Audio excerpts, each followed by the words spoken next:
In the dark of the night, whispers of deceit, Shadows dance on the walls, secrets they repeat, a shadowed figure with eyes full of lies, hiding truths in the shadows where no one dares to pry. Uncover the truth, let the lies come undone. Peel back the layers until the light is shown. Uncover the truth, let the shadows run. Break free from the chains and find the sun. Uncover the truth in the dead of the night, where secrets lie hidden like a whispered bite. Uncover the truth in the dim of the light, where betrayals take. All right. You know, this is the song that got the post removed from Facebook.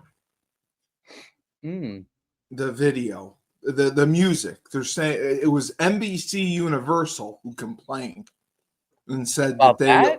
Yes, that's why I made that song. That's what I said.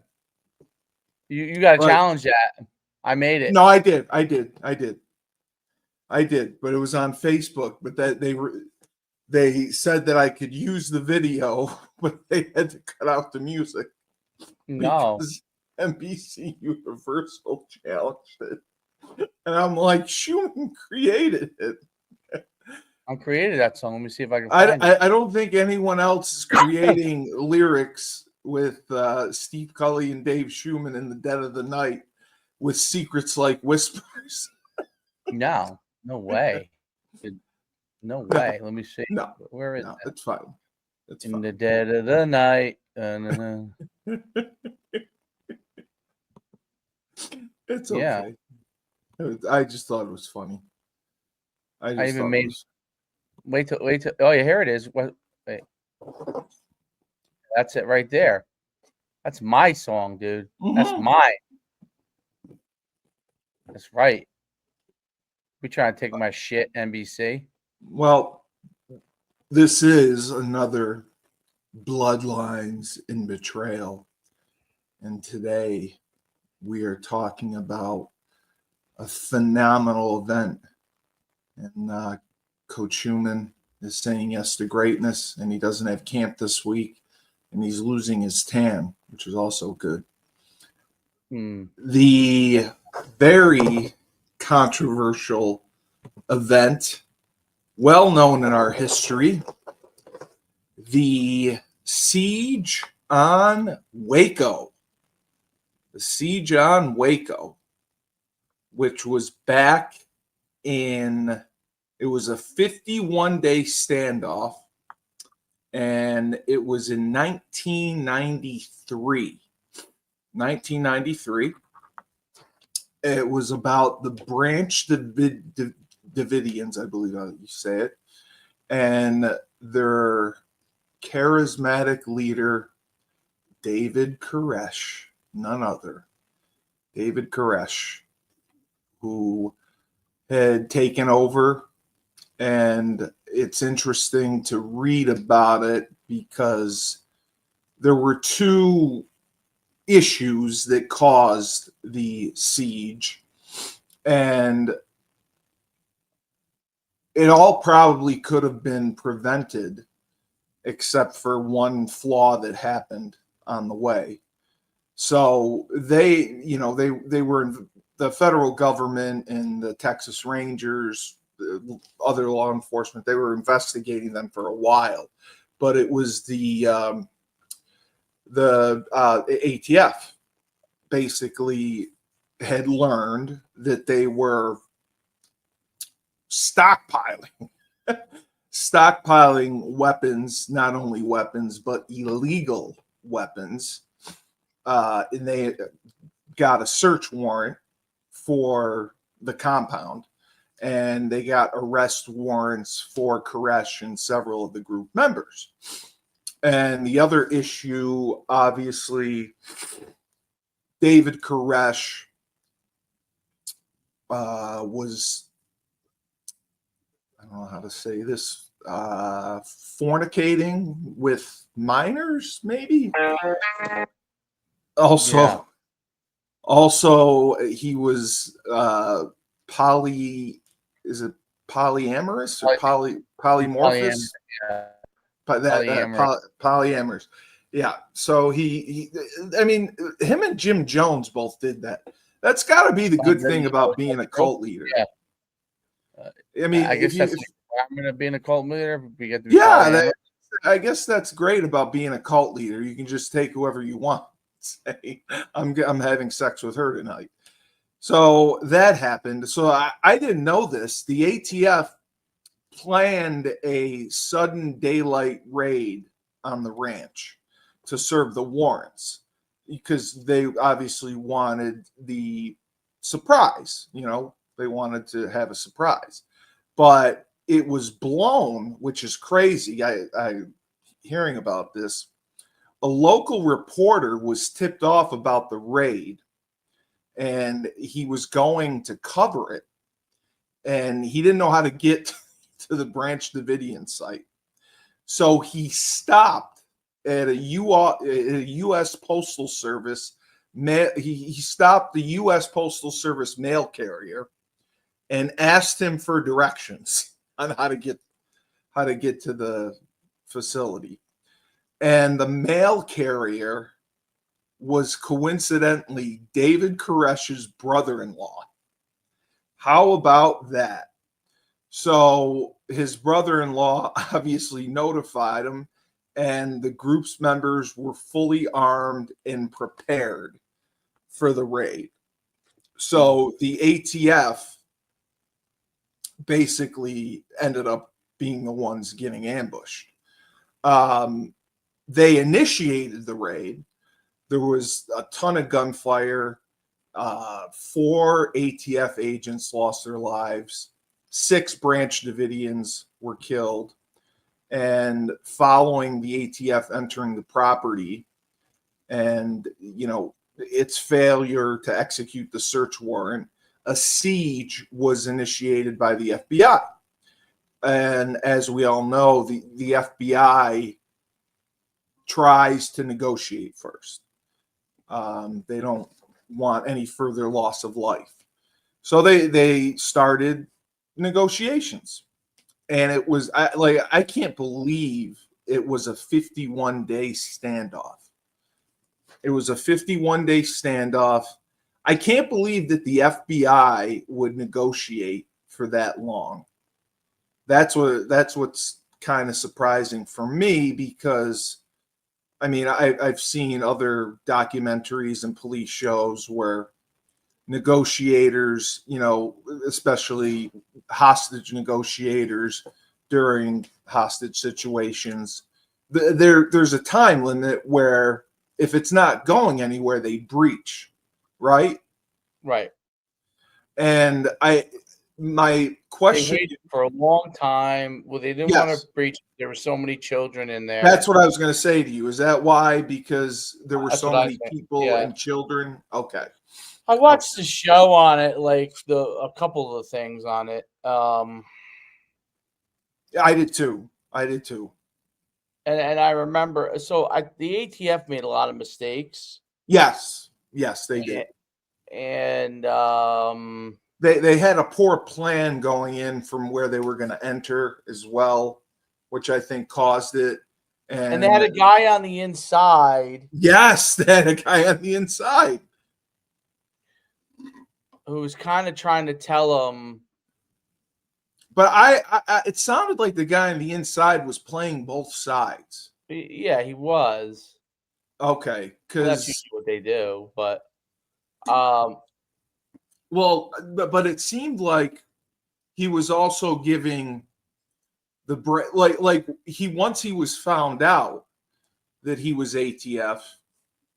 I think he was eventually allowed to leave, but I believe he was giving the Branch Davidians information as well. Yes. So he was kind of playing both sides. So I didn't understand how they would wait 51 days to do this. That's what blows my mind. Like, I can't picture the negotiations, and I know that they negotiated with Koresh directly, and he was making some outrageous demands, and that was part of the big deal. So I didn't also know this, the prelude to it. February 27th, 1993, the Waco Tribune Herald began publishing The Sinful Messiah. It was a series of articles by Mark England and Darlene McCormick, who reported the allegations that Koresh was physically abusing children at the compound, committed statutory rape by taking many underage brides, and he was an advocate of, obviously, polygamy for himself, and declared that he was married to several female residents on the community. He was entitled, the paper, these articles claim that Koresh had at least 140 wives. And my question to you, Dave, is, because you are married, it's got to be hard enough to have one wife. How do you manage 140 of them? Yeah. That's all I could think about. It was like, most people can't manage one wife. How's this guy doing, like, handling 140 of them? Yeah, 140. What it was what it was? Yeah, that's what it says here. Yeah, the in one of the articles, it said that he had 140 wives. He was entitled to claim any of the women in the group, and that he fathered at least a dozen children, and some of the mothers became brides as young as 12 or 13 years old.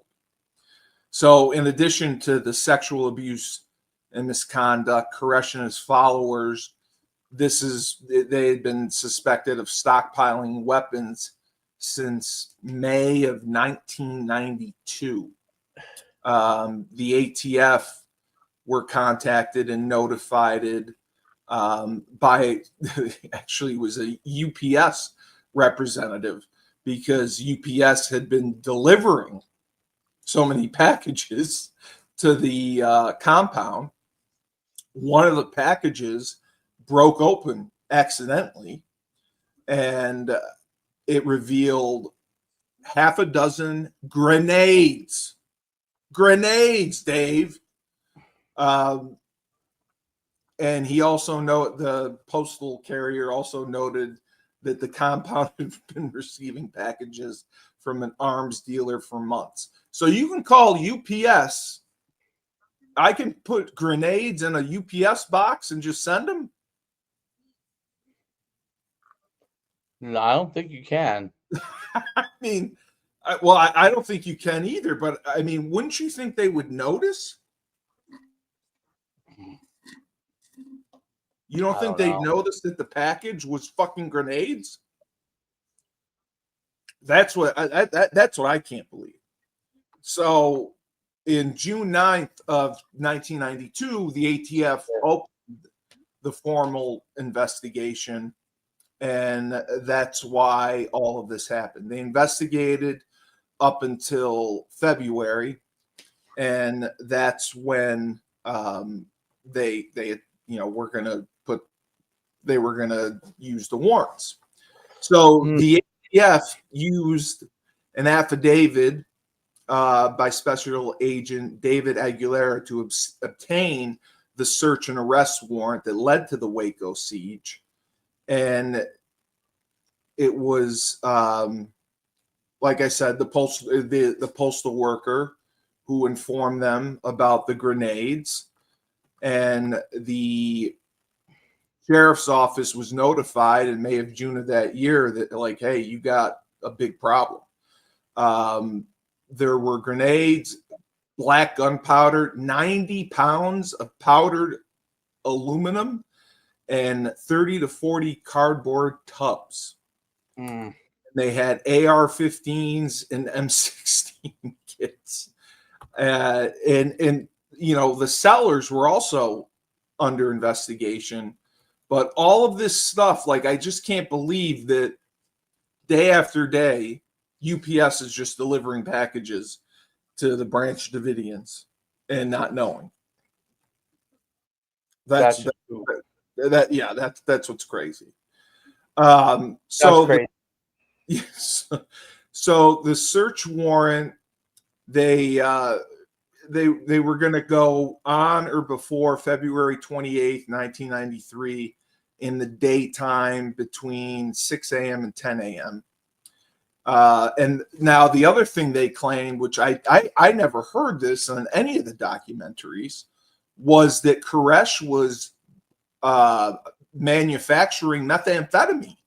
He had a meth lab, and that was allowing them to make money, which they were in turn buying the military assets. So that's crazy to me. Like, do you remember hearing anything about that he had a meth lab there?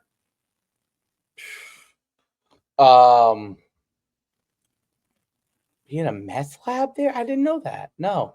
I don't. It doesn't say. I'll read further down. It doesn't say that he did. It said that the ATF made a claim that he was operating a meth lab, and that's how they were getting their money. And then the ATF in turn requested assistance from the DEA. But I mean, it would obviously make sense if they were saying that they were monitoring the deliveries. They were getting deliveries of chemicals, instruments, and glassware, which would be obviously used to cook meth. I mean, and it's dangerous to do. And the National Guard was overflighting, and they had thermal images showing hot spots inside the compound, indicating a meth lab. I just had never heard that before. I've seen a million documentaries. They never mentioned a meth lab. So the code name for the raid was Showtime. And the media had found out, but they got them to hold off on it, except for that one reporter who was on his way for that. But they were pissed because those reporters wrote the articles calling Koresh the sinful Messiah. They wrote a series on it. They were trying to get Koresh outside of the compound and outside Mount Carmel, but the people received inaccurate information because he never left. Right. The Branch Davidians were known locally and had cordial relations with the locals. They went to gun shows, and they always had relevant paperwork. Like they didn't have illegal weapons, apparently, from what this says. They just purchased a lot of them, a lot. So they executed the search warrant. It got blown up, obviously, because the mail carrier that the reporter asked for directions was the brother-in-law. And the agent, was just, I don't know. But the Branch Davidians were hidden and praying, and Koresh ordered the males to arming themselves and taking defensive positions, while the women and children hid in their rooms.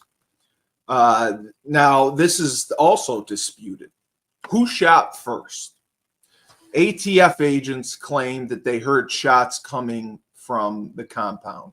Branch Davidian survivors claimed that the first shots came from the ATF agents.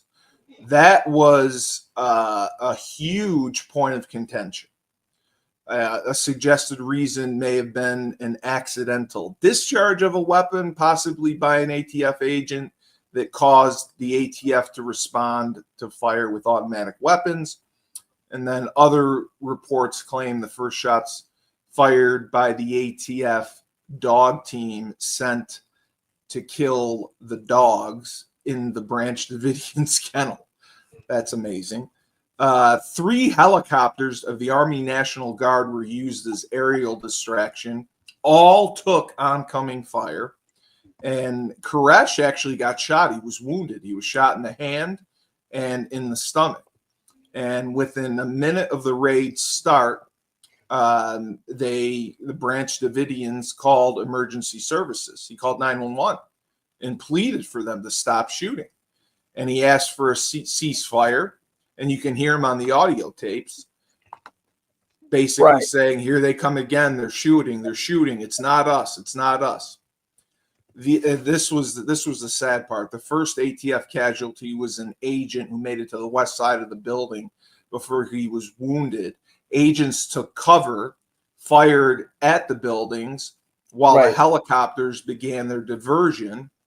None of the helicopters got shot and they ended up going down, but none of the crew members were injured.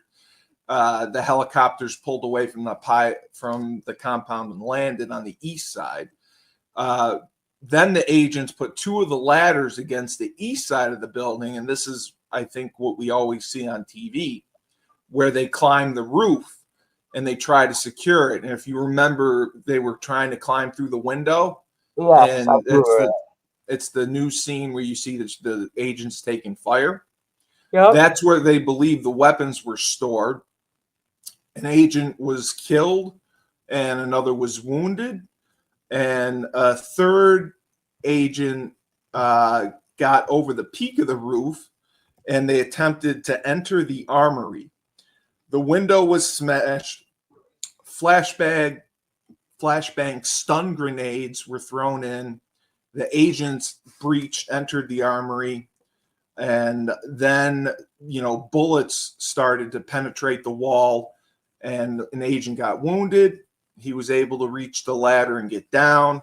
Another agent fired a shotgun at the Branch Davidians until he was hit in the head and killed instantly inside the armory. The agents killed a Branch Davidian and discovered a cache of weapons, but there was just so much fire. 2 were wounded, and they escaped. They called, get out. They also killed another Branch Davidian as they were laying down cover, just trying to make their escape. Dozens of ATF agents took cover, many behind Branch Davidian vehicles, and exchanged fire with them. And as the number of ATF wounded increased, an agent was killed by gunfire from the compound as agents were firing at Branch Davidians who were perched on top of a goddamn water fire. The exchange continued 45 minutes. 45 minutes into the raid, the gunfire stopped. The shooting went on for, Dave, 2 freaking hours. That's amazing to me. On American soil, a 2-hour shootout with these people. Yeah. Crazy.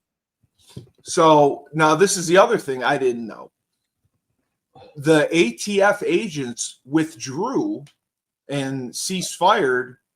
The only reason why was because they were out of ammunition. 45 minutes into the shootout, the volume of gunfire was so much they were running out of ammunition.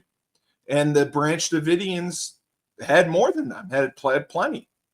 So they had to stop. They called the ceasefire because of the people who've gotten killed, the number of injuries. They had 16 injured. And after the ceasefire, the Branch Davidians allowed the ATF dead and wounded to be evacuated and held their fire during the ATF retreat. The 5 Branch Davidians killed were buried nearly 6 hours. So another reporter states the Branch Davidians never ambushed the ATF. he said they apparently did not maximize the kill of ATF agents, explaining that there were desperate religious fanatics expecting an apocalyptic ending in Right. which they were destined to die defending their sacred grounds. Well, that was what So- David Koresh convinced them of. Well, David Koresh, convinced them that he was the Messiah, and he was sent down from God, and the negotiations had started. The Davidians, initially they called the news media, and the news media actually gave Koresh 2 phone interviews. He got 2 phone interviews on the local news. And then Right. the FBI cut their communications to the outside world. And for the next 51 days, the only communications that were had were by telephone with the FBI negotiators. And the Justice Department report found that negotiators criticized the tactical commanders for undercutting negotiations. And I think that's got to happen, Dave, because when you have so many different law enforcement agencies, there's got to be some miscommunication going on. Who's in charge? Someone wants to do it this way, another person wants to do it that way. Wouldn't you think? Well, I think you're talking about the ATF. Yeah, because the Texas Rangers are involved now. The FBI's got negotiators I don't there. think they communicated from. I only know from watching the show, but I don't think they communicated with each other very well. Mm-mm. He wanted to be in charge. Some had a better viewpoint than the other. The ATF had a very bad viewpoint. Yeah, the Very ATF was bad. all about let's go. They just wanted to get in there and breach. Well, I can understand. My whole thing was if you were they going to had people arrest killed. him, if you were going to arrest him specifically because you thought being polygamous or fooling around with underage girls, that was part of it, and the illegal weapons. Yes.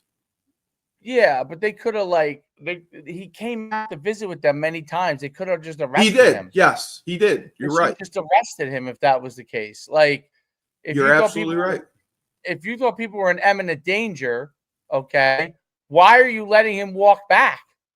You're Why right. is he allowed He to did walk come back? out. Like you can't say that he's in imminent danger. Everyone's in imminent danger, and then let him go You're back. letting him come and go. Yeah. So to what? To set him up for what? Like if you took him out right there and arrested him, all those people would have just came out, and that would have been it. Yeah. So I don't really buy the whole thing. I think a lot of it, do I think that David Koresh may have been doing some of that stuff? Absolutely. Was he polygamous? Absolutely. Sure. Was it worth all those people dying because of that? No. I mean, that was the whole point you were trying to prevent from the get-go. You know what I'm saying? So that was the thing that really bothered me with the whole thing, like the handling of the David Koresh. I mean, obviously he was a fanatical person, but seemed like he was. Well, yeah, you're right. He would come out and talk with them, go back in. That happened several times. I don't understand it, to be honest. I don't either. It's one of those things that we're not obviously privy to all the information, which is obvious, but I feel like even if I was privy to all the information, I wouldn't I wouldn't agree with that approach strategy that they had. Yeah, I mean, well, do you think that they were afraid if Koresh was taken or killed that his members would have, killed the kid or, did what ended up happening? Maybe that's what they thought, but he had not demonstrated. They had not demonstrated any of that stuff. Really, no, they didn't. There wasn't anything. I mean, now maybe the shows I've watched were somewhat favorable to him. That could be. I'm saying those shows maybe. I don't know. I mean, I think they're pretty accurate. I feel the same way you do. Yeah, I feel like so. They were. I mean, they didn't I felt like cause any damage. Remember during that time period that happened. What was the year? It was 93. Yeah. So the 90s was when the beginning of this like backlash. It was when the LA riots happened. Yeah. I don't think that those are related, but I'm saying that like the backlash towards Christianity and right, yes, you know what I mean, because Jim Jones was in the 80s maybe or 70s, yeah. Ruby Ridge happened before this, right? So it seemed like it was like a target, like almost like a targeting thing towards the religion. We didn't know. Well, let me put it like this. We now know, okay, that in America, there, in my opinion, this is my political viewpoint of this, there's a targeting attack on Christianity and Judaism for the most part throughout America. Okay? Right now, yes. Yep. Yes. All right. Different reasons for each group, but yeah, and trying to push to the forefront on the left side other religions or no religion, you know what I'm saying? So correct. And trying to blame like those religions for things. So the conspiracy theorist in me thinks that these things start to go into place a lot longer before they come to the forefront. And even though this was under George Bush, I believe. No, this was Clinton. Clinton. Oh, was it Clinton? Yeah. Sure. Yeah, it says right here, Clinton. Oh, okay, it was Clinton. Okay. Yeah. Okay. Yeah. So then that would kind of go towards my theory a little bit.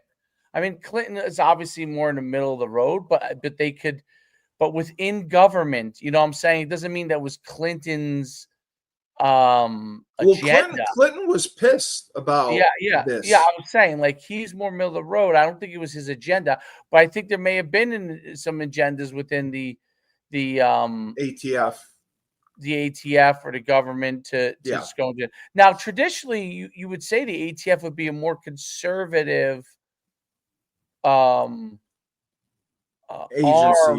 agency, right? But I think when they had their members killed and wounded, I think that probably changed flipped the script.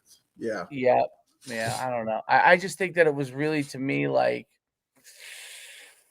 I'm sure Koresh was doing a lot of things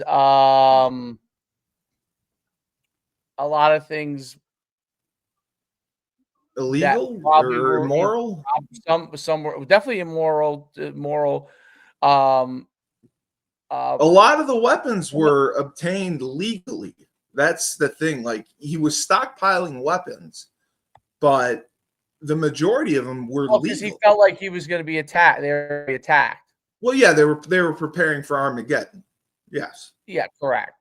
So, but that's what I didn't know. I thought the weapons were illegal, but according to this, the weapons that they were getting were legally purchased, and a lot of them were legally purchased at gun shows by the Branch Davidians when they went out. So it's not like it's one of those tough things, like, because who was the other group that wanted to be more conservative that was in there? Was it the CIA or the FBI? The FBI, you mean conservative as far as not going in and going after it was the FBI. The FBI. The FBI is the one who stopped everything. The FBI was the one who handled negotiations. They gave an agreement that they had 19 children released, and in exchange, they allowed a recorded message by Koresh to be broadcast on national radio. Right. That was, because they kept telling the ATF and the Rangers, like, listen, working through it. We're negotiating. We're making progress. And as you know, with negotiations, it's about wearing them down. You're wearing them down. You're wearing them down. And I know they were blasting music at night because they didn't want anyone to sleep. But Right. so, Right, yeah, right, it's a wear down tactic. So they released the 19 children up to 12 years old, and they interviewed them. And the children had been sexually and physically abused long before the standoff.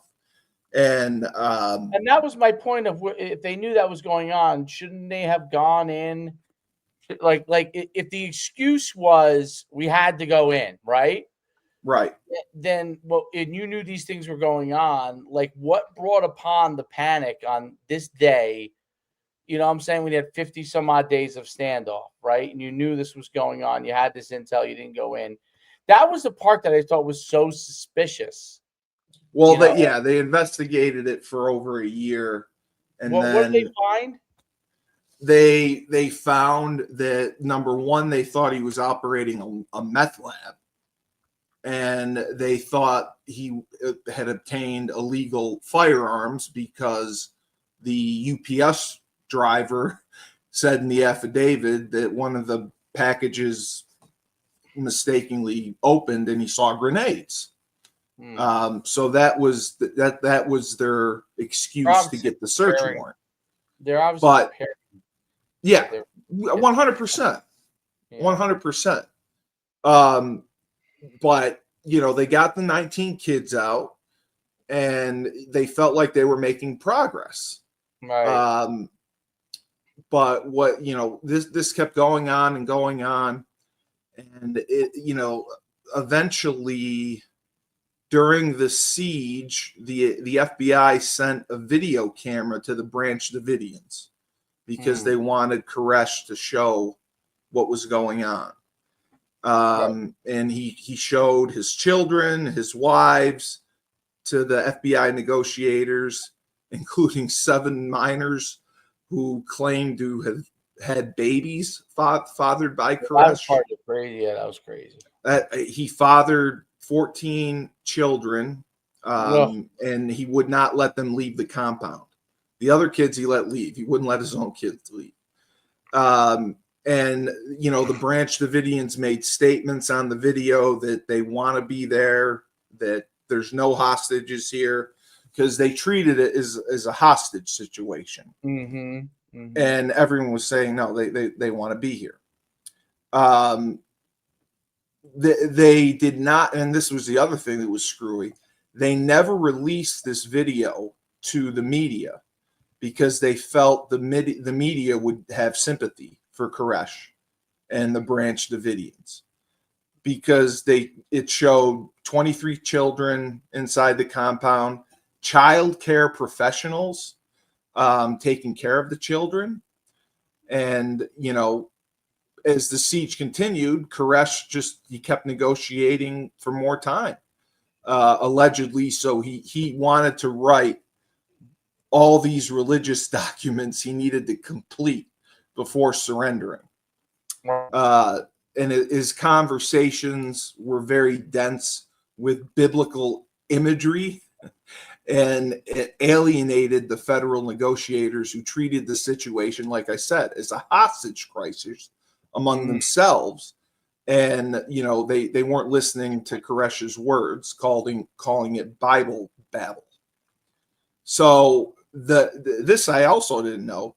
The FBI consulted with Bible scholars, Philip Arnold and James Tabor, who studied the transcript of Koresh's radio broadcast, trying to understand his theology. And they were guests on talk radio programs. And, they basically said that he just wanted an audience. He was talking about Apostle Paul, who wrote most of the New Testament from prison. So he was content with going to prison right? Because he felt he would reach a larger audience, and he was willing to do that. Going to prison if it meant reaching a larger audience. So they think that he probably would have surrendered. And the siege wore on. Now, this is the other thing that was a problem. Two factions developed within the FBI. One, obviously believing negotiation to believe the answer. The other, force. Increasingly aggressive techniques were used to try to force the Branch Davidians out. For instance, like I said, sleep deprivation. They were playing music, all-night recordings. There were jet planes, all that stuff. And they eventually got combat vehicles from the U.S. Army patrolling the grounds.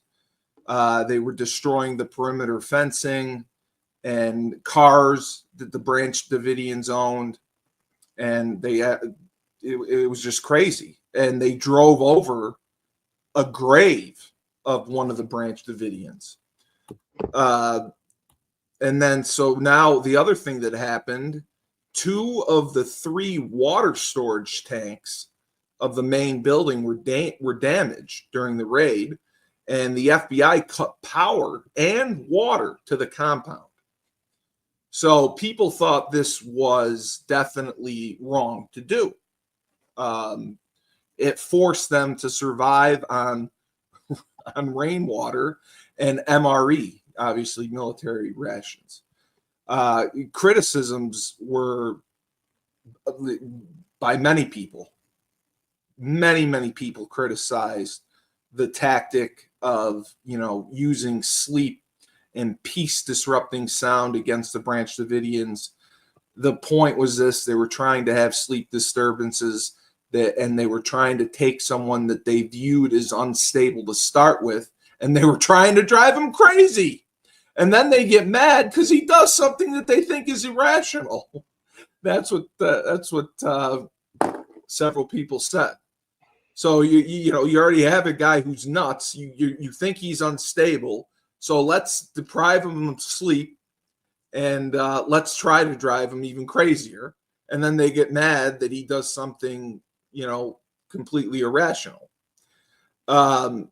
Despite these tactics, Koresh ordered a group of his followers to leave, and 11 people left and were arrested as material witnesses. And the children refused to leave because Koresh was their father, and that pissed off negotiators, who they were unprepared to work around the Branch Davidians' religious zeal. Just like you said, religion. And during the siege, several scholars studied the apocalypse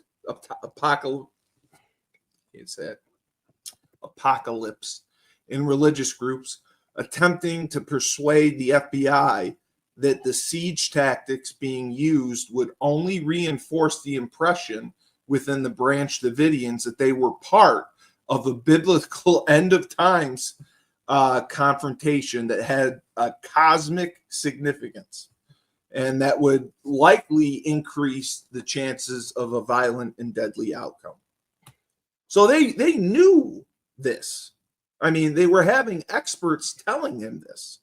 I mean, right. Koresh proclaimed he was the second coming of Christ and had been commanded by the Father in heaven to remain in the compound. He would not come out. And then from April 5th, him and Jesus were having combos, I guess. Yeah, from April 5th until April 13th, Koresh refused to speak to the FBI, citing observance of the Passover holiday. So now the FBI is losing their fucking minds. Now they're considering putting snipers up to just start killing Koresh and the Branch Davidians. Don't you find that crazy to me?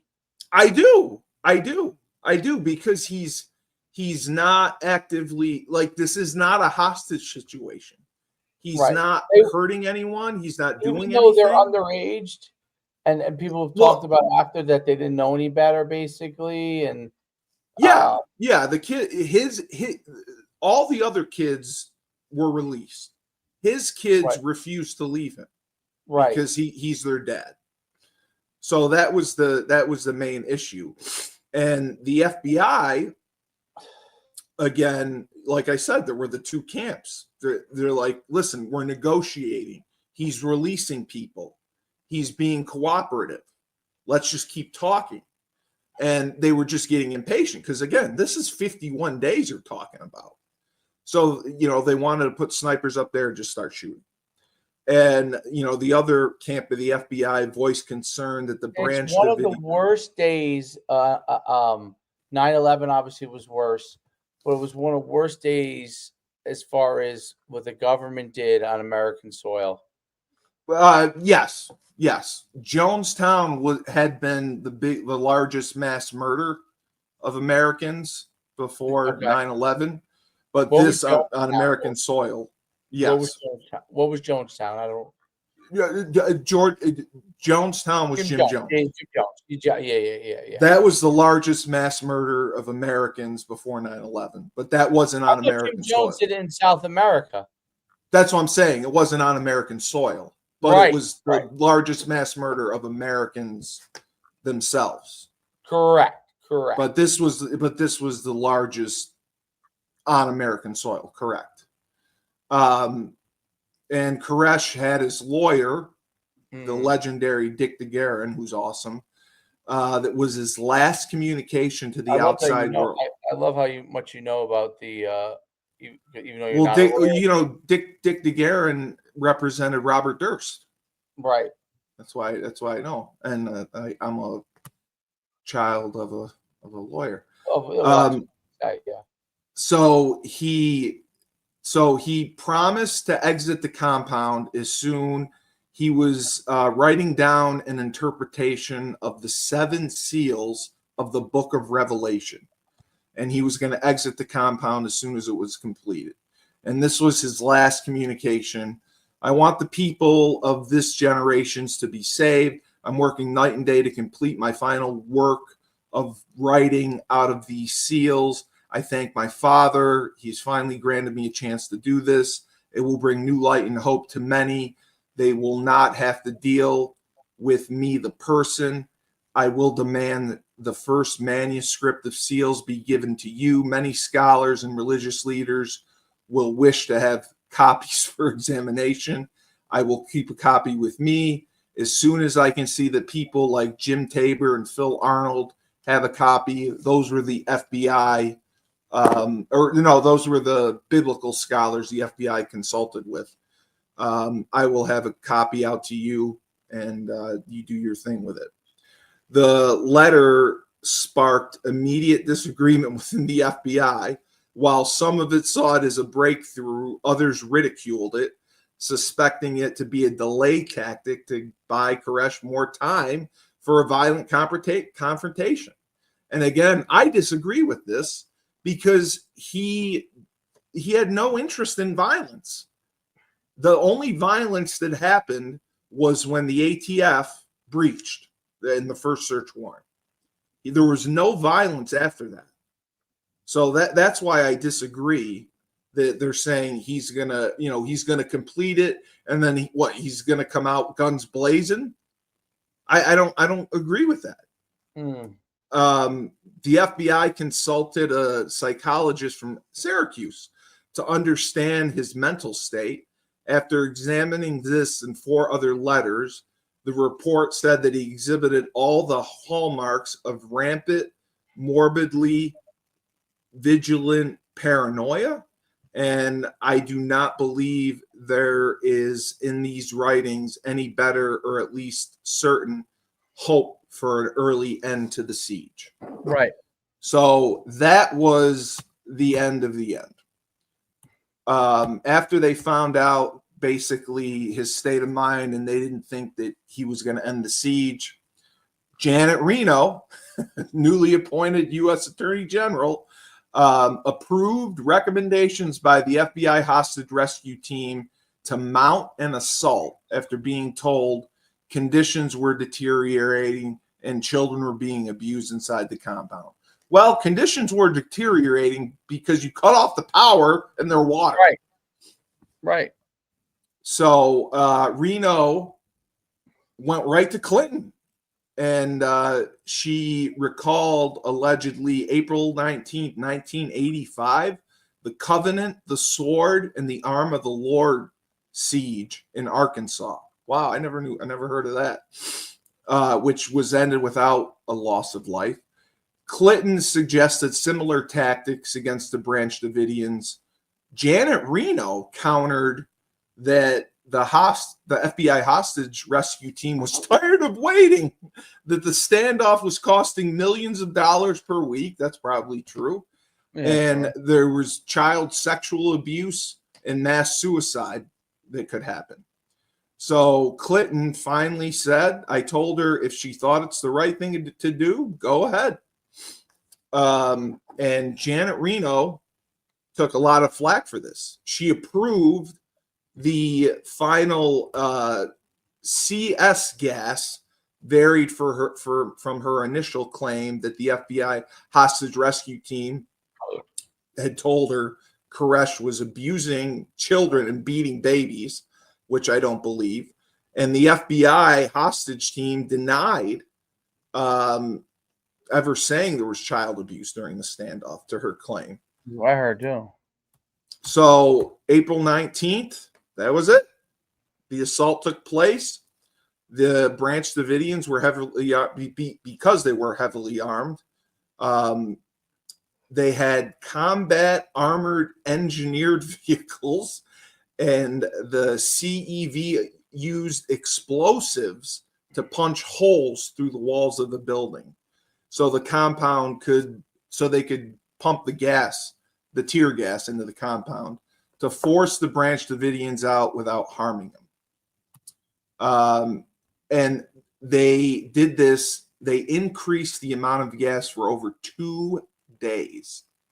And then I'm trying to see. Loudspeakers were used to tell the Branch Davidians, you're not going to get shot, just come out. And, they just kept launching tear gas rounds. And there was so much gas, and for 6 hours, no Branch Davidians left the building. And then fires broke out. They started everything on fire. That people aren't sure if the fires were accidentally started or deliberately started by the pyrotechnic rounds used by the FBI. So 9 people left the building during the fires.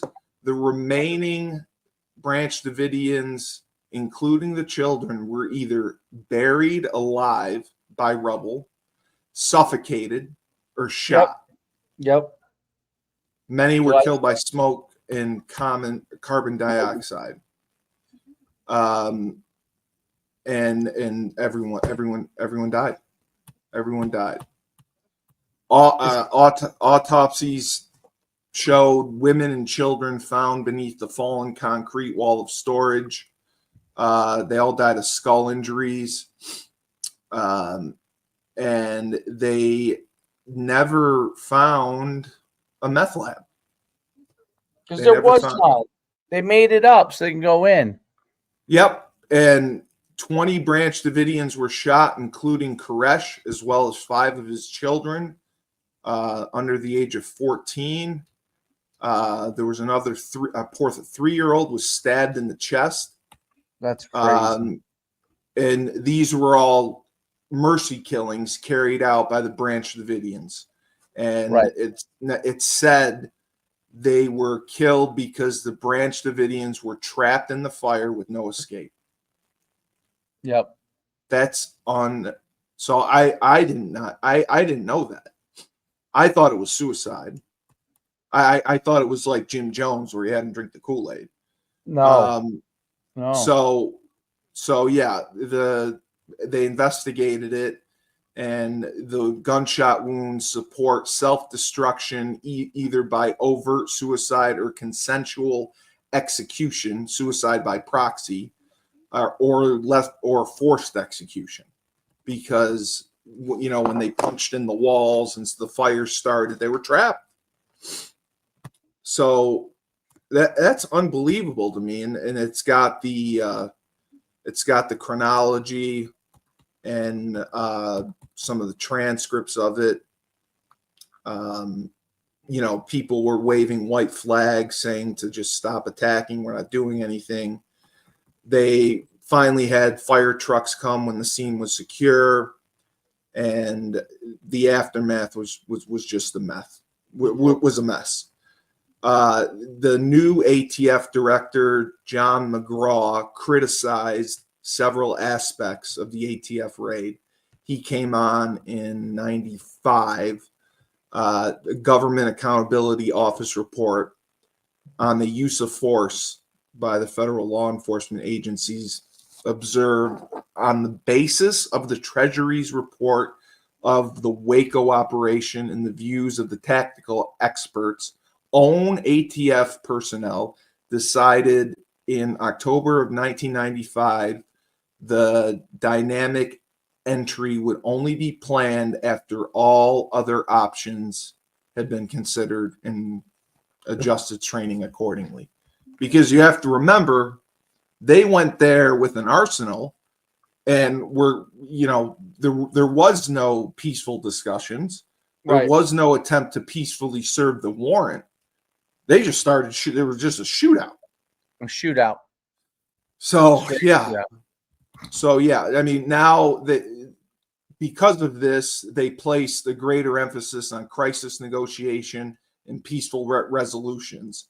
They increased the training in the establishment for negotiation teams.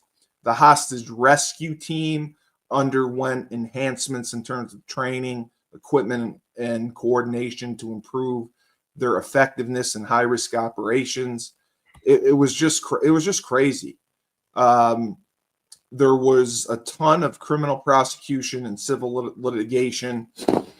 The 12 surviving Branch Davidians, were charged with murder of the federal officers. And 4 of the Branch Davidians were acquitted. Wow. And additionally, the jury acquitted all of the Branch Davidians on murder-related charges. They convicted them on 5 lesser charges, like aiding and abetting, voluntary manslaughter of federal agents. And then 8 Branch Davidians were convicted on firearms charges. I mean, this was just, I did not know what a mess this was. I know Koresh was a religious zealot. I know that he believed he was the second coming of Jesus. Right. But I usually will side with the government and law enforcement, but I really think that they screwed up here. They screwed up from the first minute. Like they never should have attacked. And even the arguments over who fired first, unless it's, a threat, and unless you know that like your car's getting shot, something next to you, like they could have peacefully tried to end this.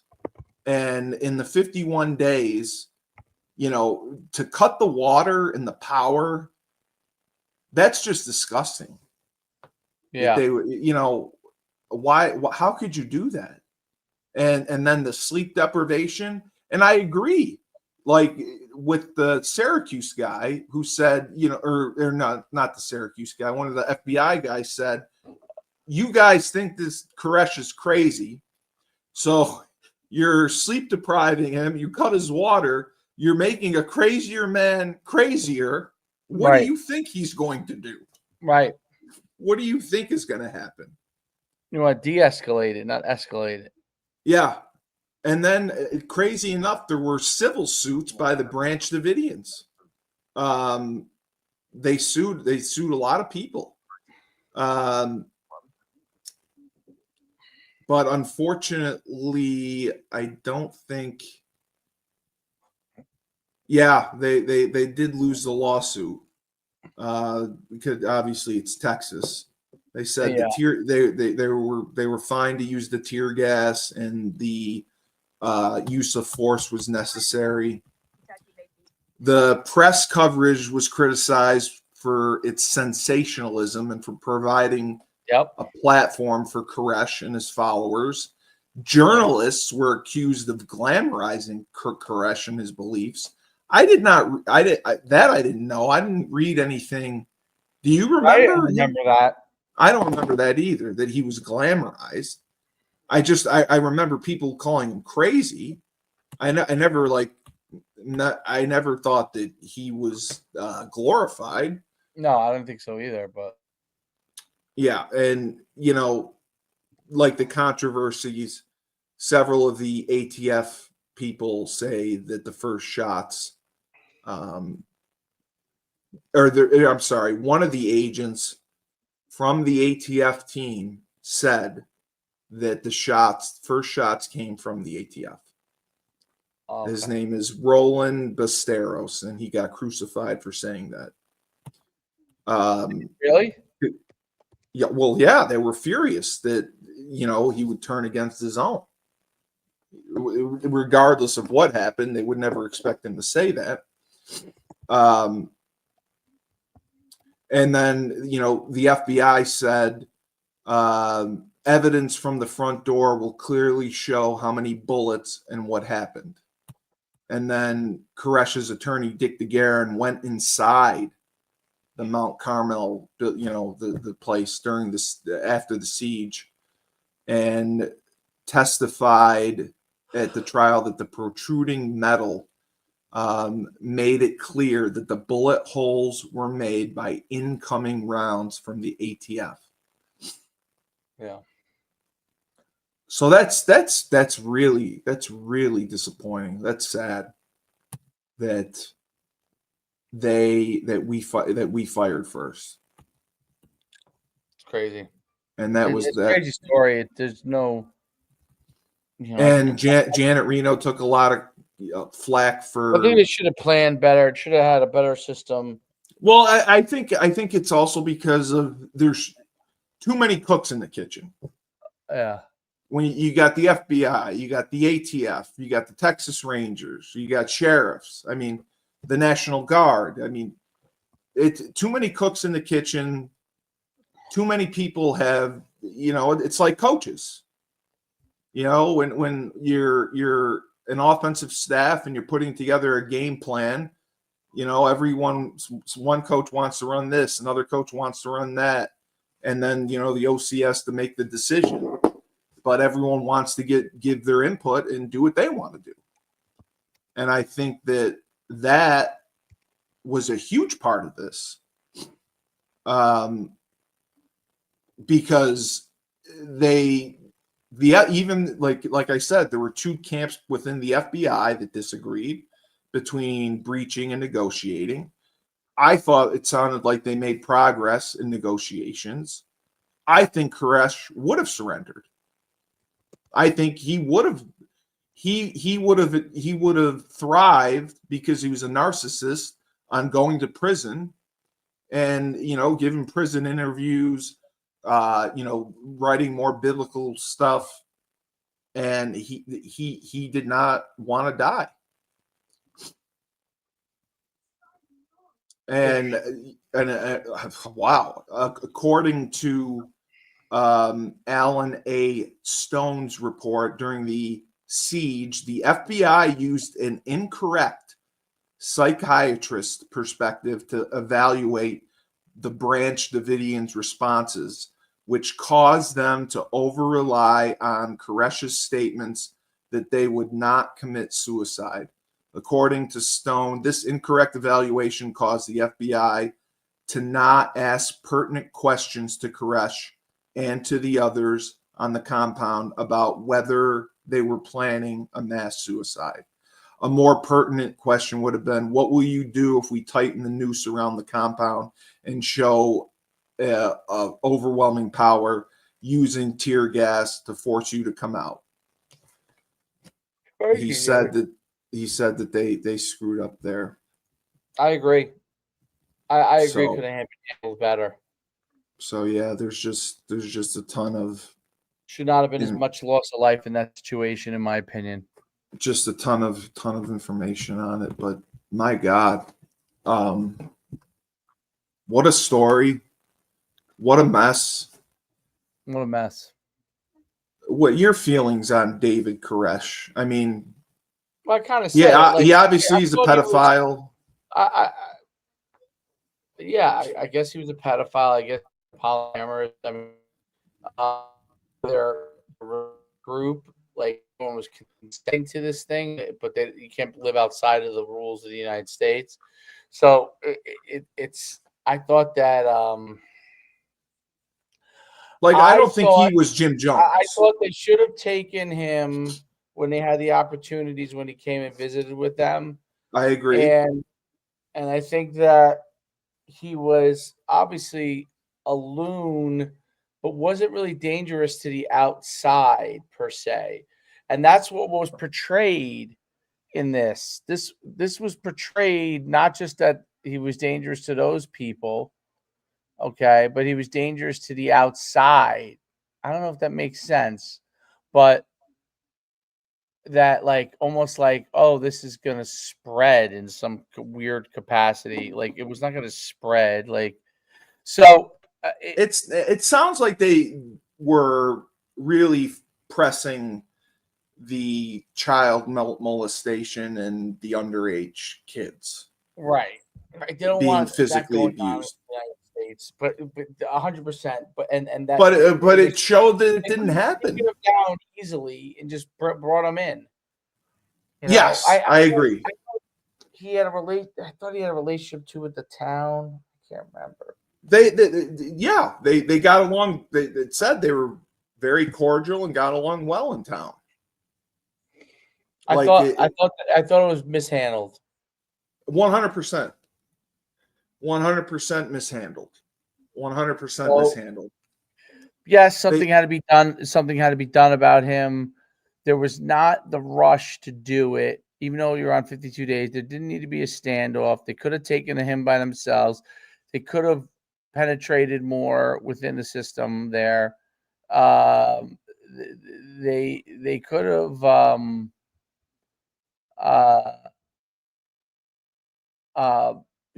I know. Look, I know Koresh was pushing them against the government and all that stuff, but there could have been ways. Obviously, it was brainwashing and all those kind of things, but I just think that, and that is not. I'm not saying this to say that I support Koresh, because I didn't. I don't support fanaticism, but no.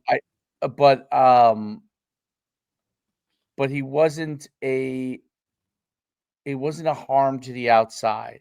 No, they said he rarely left. They could have handled it and figured out a way, to bring him in.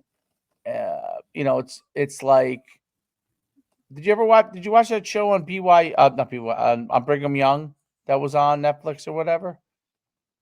No. It was basically how the Mormons didn't like the show very much because, of course, Netflix attacks the Mormons, but basically, it painted the Mormons as taking it by force, Utah, and kind of like putting everybody. Ooh, is that a yawn for you? Yeah, you're tired. Yeah. No, I gotta go to the bathroom. Oh, but anyway, yeah, I think that's the deal there, and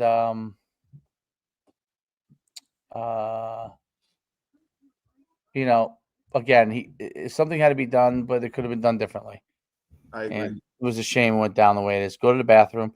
Great pod. This show has obviously become wildly popular, amazingly. So but I'll see you later tonight. Yeah, because we can do it all. So when life gives you lemons, don't make lemonade. Take 2 oranges, throw them right back at life.